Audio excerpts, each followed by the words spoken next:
안녕하십니까. 7월 28일 오전 영상 시작하도록 하겠습니다. 어제 미국 증시가 좀 내렸습니다. 좀 꽤 많이 내린 편이고요. 특히 나스닥 지수가 다우지수나 S&P 500 지수는 이렇게 거의 다 회복을 하면서 마감을 했지만 나스닥 지수가 1% 넘게 빠지면서 좀 많이 빠졌습니다.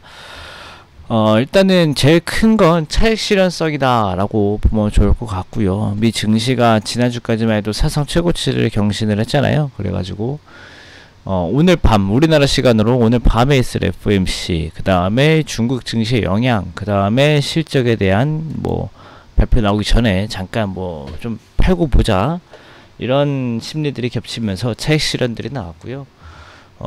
오히려 장 마감일 때 갈수록 이 대형 기술주들이 이제 실적에 보통 장 마감하고 발표하거든요.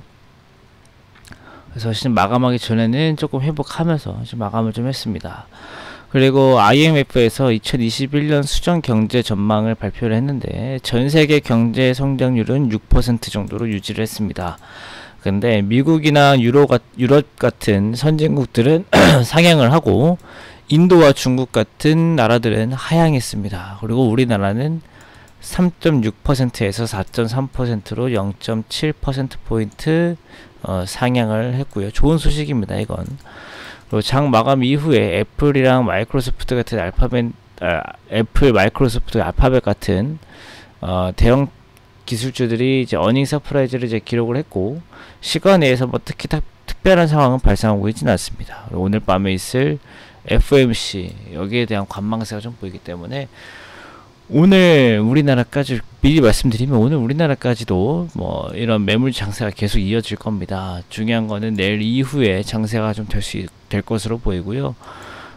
오늘 우리 증시가 봐야 될 건 우리나라 내 흐름도 제일 중요하지만 제일 먼저 봐야 될 게 중국 증시 흐름입니다. 이 하락이 멈출지 이것을 좀 봐야 되고, 또 중국도 나라의 증시가 너무 많이 하락하게 되면 뭔가 이제 액션을 보여줄 거예요. 중국 증시가 빠진다라는 것은 중국 지금 규제 단속 이런 거 반대한다는 얘기랑 결국 같거든요.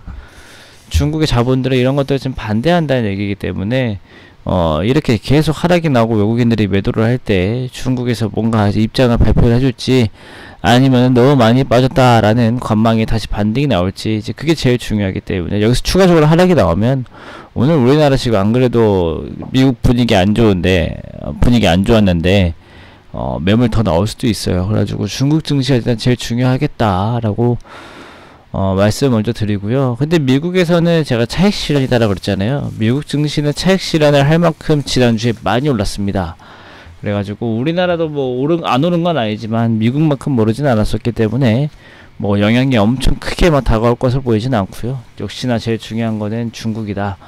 중국이 멈춰야 외국인 매도세도 멈춥니다. 그래가지고 우리나라 개별적인 흐름도 있겠지만 개별주적인 움직임들이 클 것으로 보이되, 중국 증시가 멈춰선다면은 시장도 다시 갈 수 있겠다라고 말씀드리면서 마무리 지을게요. 그럼 오늘도 고생하시고요. 제가 오후 영상 때 다시 뵙겠습니다. 감사합니다.